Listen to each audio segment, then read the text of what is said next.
अभी तक हमने प्रोजेक्टाइल के दो केसेस पढ़े हैं, ग्राउंड टू ग्राउंड प्रोजेक्टाइल, दूसरा केस पढ़ा है प्रोजेक्टाइल फ्रॉम टावर, और अब हम लोग थर्ड केस पढ़ेंगे projectile from inclined plane.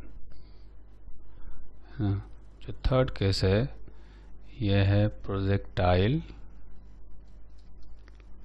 From inclined plane, मतलब कि इंक्लाइन प्लेन के ऊपर से किसी पार्टिकल को प्रोजेक्ट किया जा रहा है। तो देखेंगे कि एक इंक्लाइन प्लेन बनाया गया है और इंक्लाइन प्लेन का जो लोअर मोस्ट पॉइंट है यहाँ से एक पार्टिकल को u वेलोसिटी से थीटा एंगल पर प्रोजेक्ट किया गया है ना। इंक्लाइन प्लेन के पैरेलल हमने एक्स एक्सिस सेलेक्ट किया और परपेंडिकुलर वाई एक्सिस ले लिया। ठीक, तो अभी हम क्या करेंगे कि यहाँ पर जो एक्सेलरेशन है वो होता है g, तो एक्सेलरेशन को भी हम लोग रिजोल्व करेंगे एक्स एक्सिस के पैरेलल और एक्स एक्सिस के परपेंडिकुलर। ठीक है, तो आप देखेंगे कि अगर ये एंगल अल्फा है तो ये एंगल भी अल्फा होना चाहिए। ठीक है, और साथ में वर्टिकली डाउनवर्ड डायरेक्शन में एक्सेलरेशन g लग रहा होगा। ठीक, अब ये अल्फा है तो ये वाला जो एंगल है ये एंगल ये हो जाएगा 90 माइनस अल्फा। ठीक, क्योंकि ये हॉरिजॉन्टल और वर्टिकल लाइन में के बीच का एंगल 90 डिग्री होता है। अब जो है चूँकि एक्स और वाई एक्सिस परपेंडिकुलर है तो ये वाला एंगल भी अल्फा होना चाहिए, है ना। देखेंगे ये वाला हो गया एक्स एक्सिस, ये हो गया वाई एक्सिस, तो ये दोनों एंगल का सम 90 होना चाहिए। तो ये 90 माइनस अल्फा है तो ये अल्फा होना चाहिए।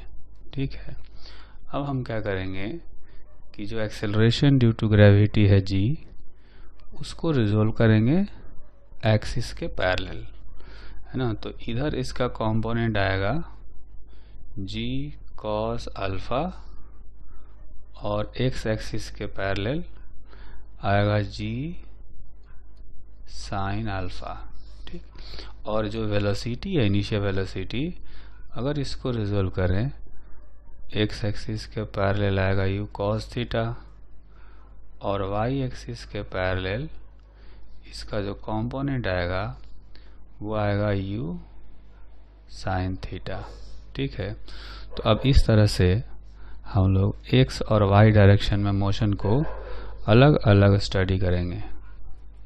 तो इसमें x डायरेक्शन में जो मोशन है, मोशन along x डायरेक्शन, और साथ में मोशन along y डायरेक्शन, दोनों एक साथ में हम लोग स्टडी करेंगे। तो ये होगा मोशन along y डायरेक्शन जो कि इंक्लाइन प्लेन के परपेंडिकुलर है। तो x डायरेक्शन में आप देखेंगे कि पार्टिकल की जो इनिशियल वेलोसिटी है ये है u cos थीटा, और जो एक्सेलरेशन है, एक्सेलरेशन एक्स एक्सिस में देखेंगे कि एक्स एक्सिस के अपोजिट डायरेक्शन में है ना। एक्स एक्सिस हमने लिया है ऊपर की तरफ, एक्स एक्सिस हमने लिया है इधर, जबकि g का कंपोनेंट g sin अल्फा आया है एक्स एक्सिस के उल्टा, यानी निगेटिव एक्स डायरेक्शन में। तो इसलिए एक्सेलरेशन को हम लोग लिखेंगे माइनस g sin अल्फा।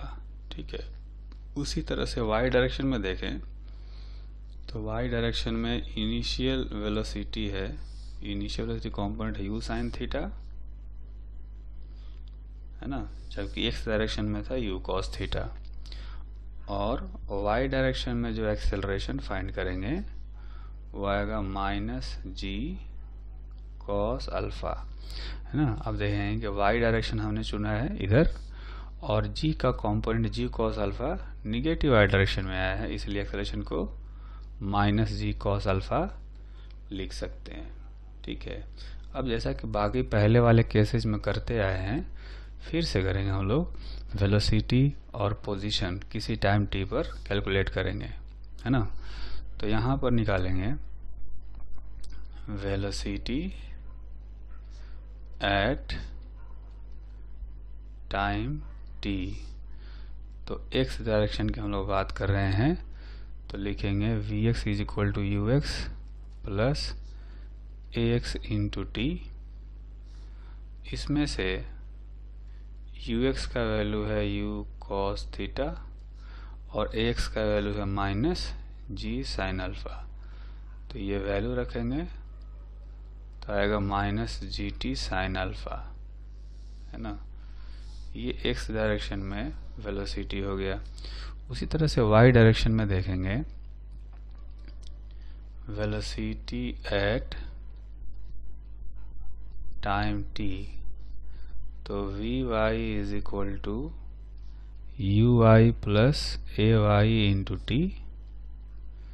तो यू वाई का वैल्यू रखेंगे यहाँ से यू साइन थीटा, और जो एक्सेलरेशन है वो है जी कॉस अल्फ़ा, यहाँ पर रखने पर आ जाएगा minus g T cos alpha.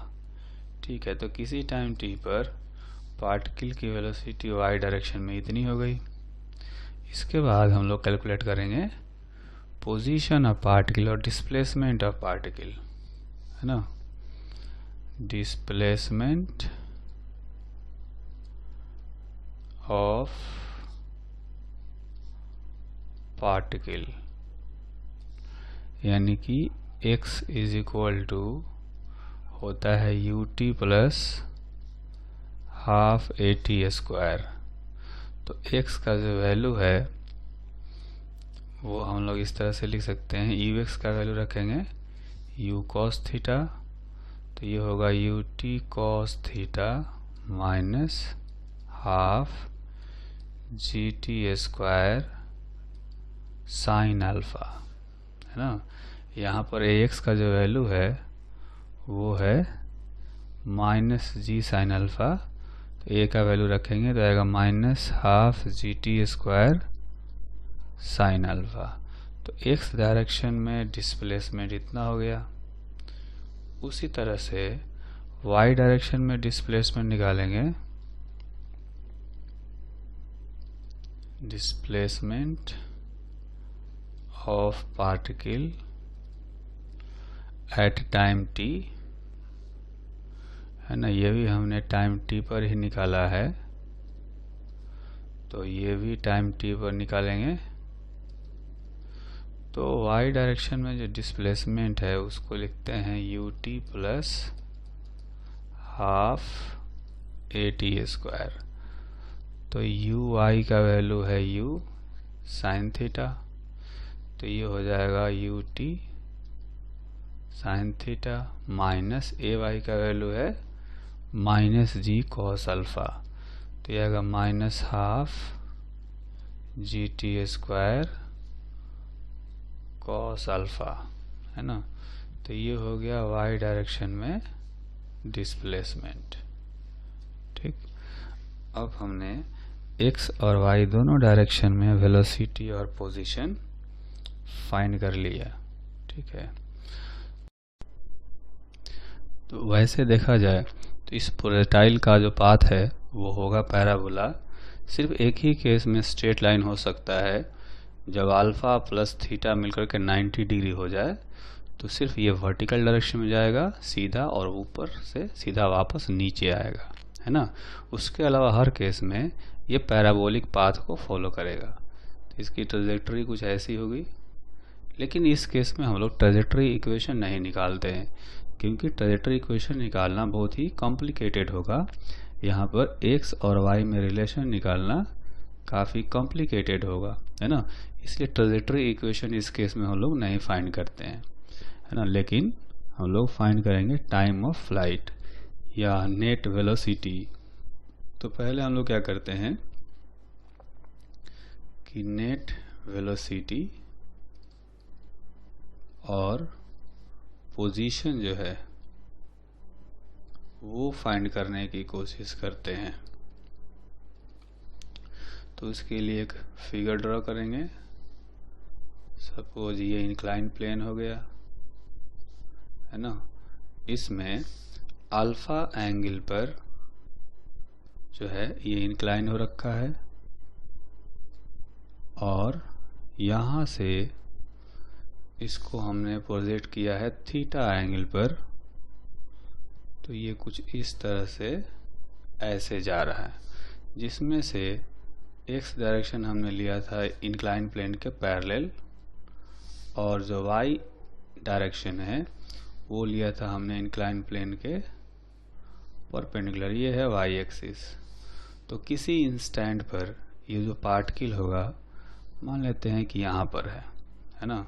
तो इसके कोऑर्डिनेट हैं एक्स वाई, ठीक। और जो वेलोसिटी होगी इसकी एक्स डायरेक्शन में वेलोसिटी होगी इधर और वाई डायरेक्शन में इसकी वेलोसिटी हो जाएगी इधर, ठीक है। और जो नेट वेलोसिटी होगी वो पाथ के टेंजेंट के लॉन्ग होगी इधर। ये जो एंगल बना रहा होगा उस टाइम टी पर, उस एंगल को हम लोग कह देते हैं यहाँ पर ये है बीटा, ठीक है। तो नेट वेलोसिटी अगर निकालना हो तो वेक्टर फॉर्म में हम लोग लिखेंगे v x i cap plus v y j cap, जहाँ पर वी एक्स का वैल्यू अभी हमने कैलकुलेट किया था वो आया था you cos theta minus g t sine alpha, ये हो गया वी एक्स। और वी वाई का वैल्यू जो आया था वो है u sine theta minus g T cos alpha जे कैप, ठीक है। ये हो गया नेट वेलोसिटी। उसी तरह से अगर पोजीशन निकालना हो तो पोजीशन हम लोग लिखेंगे x i cap Y j cap. तो एक्स डायरेक्शन में जो डिस्प्लेसमेंट है वो आया है U T cos theta minus half g t square sine alpha. ये हो गया एक्स कोऑर्डिनेट या एक्स डायरेक्शन में डिस्प्लेसमेंट। उसी तरह से वाई डायरेक्शन में आएगा you t sine theta minus half g t square cos alpha J cap, ठीक है। ये सारे वैल्यूज हमने अभी यहाँ पर डिराइव किए थे। एक्स डायरेक्शन में वेलोसिटी ये था, वाई डायरेक्शन में वेलोसिटी ये था, एक्स डायरेक्शन में डिस्प्लेसमेंट ये था या पोजीशन ये था, वाई डायरेक्शन में इतना था। तो यही सारे वैल्यूज अभी हमने यहाँ पर रखे हैं, ठीक है। अब इसमें एक चीज़ और है कि ये एंगल बीटा का वैल्यू पूछा जा सकता है हमें। तो आप देखेंगे कि यहाँ पर tan बीटा निकालना हो तो v y by v x करना चाहिए, y component divided by x component. ऐसा इसलिए कि यहाँ पर एक वेक्टर ट्रायंगल बनेगा। वेक्टर ट्रायंगल में आप देखेंगे कि वी एक्स इधर है और वी वाई जो है वो ऐसे है इंक्लाइन प्लेन के परपेंडिकुलर, और ये है नेट वेलोसिटी वी नेट, और ये एंगल आया है बीटा। तो इसमें tan बीटा का वैल्यू निकालेंगे तो v y divided by v x, ये वाला साइड जो है ये वी एक्स है। तो यहाँ से बीटा का वैल्यू भी निकाल सकते हैं tan inverse v y by v x, ठीक है। अब यहाँ पर वी वाई वी एक्स का वैल्यू हमें पहले से पता है, ये होता है वी एक्स और ये होता है वी वाई, ठीक है। अच्छा, इसके बाद हम क्या करेंगे कि जो प्रोजेक्टाइल है उसका टाइम ऑफ फ्लाइट फाइंड करेंगे। तो टाइम ऑफ फ्लाइट फाइंड करने के लिए हमें एक फिगर बनाना चाहिए, है ना। तो यहाँ पर एक फिगर बनाएंगे वैसा ही जैसा कि ऊपर बनाया हुआ है। तो ये जो अपना प्रोजेक्टाइल है वो यहाँ से चल करके यहाँ आता है, जिसमें से एक्स एक्सिस हमने लिया है इंक्लाइन प्लेन के पैरेलल, है ना। तो इंक्लाइन प्लेन के पैरेलल लिया है, ये एक्स डायरेक्शन है और ये वाई डायरेक्शन है। जब पार्टिकल यहाँ से चलना शुरू करता है तो समय होता है 0 और यहाँ पर वाई कोऑर्डिनेट है 0। जब वापस इंक्लाइन प्लेन पर आएगा तो यहाँ जो टाइम है वो टाइम ऑफ फ्लाइट के इक्वल हो चुका होगा और यहाँ भी वाई कोऑर्डिनेट होगा 0, क्योंकि एक्स एक्सिस पर आ गया, है ना। तो पिछले केसेज में भी हम लोग यही काम करते थे कि जब टाइम ऑफ फ्लाइट निकालना होता था तो वाई का वैल्यू 0 कर देते थे। यहाँ पर जो वाई डायरेक्शन में डिस्प्लेसमेंट है वो हमें ये पता है, ये वाला होगा, ये है ut sin theta minus half gt square cos alpha, ये y है। तो अगर हमें ये पता चल जाए कि y कब कब 0 है, देखेंगे कि y जो है वो 2 बार 0 हुआ, एक बार यहाँ पर और एक बार यहाँ पर, ठीक है। तो टाइम ऑफ फ्लाइट किसको कहते हैं कि जितने देर तक प्रोजेक्टाइल हवा में रहता है ना, उस टाइम इंटरवल को टाइम ऑफ फ्लाइट कहा जाता है। तो अगर ये पता चल गया कि कब 0 था, यहाँ पर एक 0 था, एक इस टाइम पर 0 था, तो दोनों टाइम का जो डिफरेंस है वो बताएगा टाइम ऑफ फ्लाइट। तो उसके लिए हम लोग इस y को 0 कर देते हैं। तो यहाँ 0 करने से, चूँकि ये क्वाड्रेटिक इक्वेशन है, तो जो टाइम है उसके 2 रूट आएंगे, ठीक है। एक रूट आएगा इसको 0 करने से, यानी कि t1 हो जाएगा 0, और दूसरा रूट आएगा इसको 0 करने से, तो यहाँ से आएगा 2u sin theta by g cos alpha. तो यूँ कहें कि यहाँ पर 10 बजे था, यहाँ पर 12 बजे पहुँचा, तो बीच में जो गैप है 12 - 10 यानी 2 घंटे का, उतनी देर तक हवा में रहेगा। तो वैसे यहाँ कह सकते हैं कि t1 टाइम पर ऑरिजिन पर था और t2 टाइम पर फिर से इंक्लाइन प्लेन पर आया है, तो दोनों का जो डिफरेंस है t2 - t1 वही टाइम ऑफ फ्लाइट होना चाहिए, है ना। तो इसको हम लोग इस तरह से लिख सकते हैं कि time of flight is equal to t2 - t1 is equal to 2u sin theta by g cos alpha. इसमें भी हम लोग वैसे ही लिख सकते हैं कि इसमें आप देखेंगे कि जो 2u sin थीटा है इसको हम लोग लिख सकते हैं 2 इंटू u sin थीटा को लिख सकते हैं ui और g cos अल्फा को लिख सकते हैं ay का मैग्नीट्यूड, ठीक है। तो टाइम ऑफ फ्लाइट का 2 तरह का एक्सप्रेशन आया, एक तो हो गया 2u sin theta by g cos alpha, और ये जो एक्सप्रेशन है इससे ये पता चल रहा है कि time of flight y direction के मोशन पर डिपेंडेंट है। ऐसा ही इक्वेशन हमने ग्राउंड टू ग्राउंड वाले में भी फाइंड किया था 2ui बाई ay, ठीक। तो देखेंगे कि ये पहले वाले जैसा ही है। पहले वाले में जो ग्राउंड टू ग्राउंड पढ़ा था उसमें टाइम ऑफ फ्लाइट आया था 2u sin theta by g, इसमें cos अल्फा एक एक्स्ट्रा टर्म आ गया है ना। तो ये बस ये थोड़ा सा चेंज है, अदरवाइज सारा कुछ वैसा ही है। इसके बाद हम लोग ये फाइंड करने की कोशिश करते हैं कि जो प्रोजेक्टाइल है उसका मैक्सिमम हाइट क्या होगा। मैक्सिमम हाइट 2 तरह से निकालते हैं, एक तो ग्राउंड के रेस्पेक्ट में भी निकाल सकते हैं और एक इंक्लाइंड प्लेन के रेस्पेक्ट में भी निकाल सकते हैं, ठीक है। तो पहला हम लोग करेंगे कि इंक्लाइन प्लेन के रेस्पेक्ट में निकालते हैं, with respect to inclined plane, है ना। तो इसके लिए हम लोग क्या करेंगे, पहले डायग्राम बनाते हैं और डायग्राम में क्या करेंगे कि जैसे ये इंक्लाइन प्लेन है इसका इंक्लिनेशन है अल्फ़ा, है ना, इसका इंक्लिनेशन हो गया अल्फ़ा, और पार्टिकल को यहाँ से प्रोजेक्ट किया गया ऐसे, ठीक। तो इसमें आप देखेंगे कि जो एक्स एक्सिस हमने लिया था वो लिया था इंक्लाइन प्लेन के पैरेलल, और इंक्लाइन प्लेन के परपेंडिकुलर लिया था हमने वाई एक्सिस, ठीक। तो इंक्लाइन प्लेन से इसका जो मैक्सिमम हाइट होगा ये वाई मैक्सिमम हमें अभी निकालना है।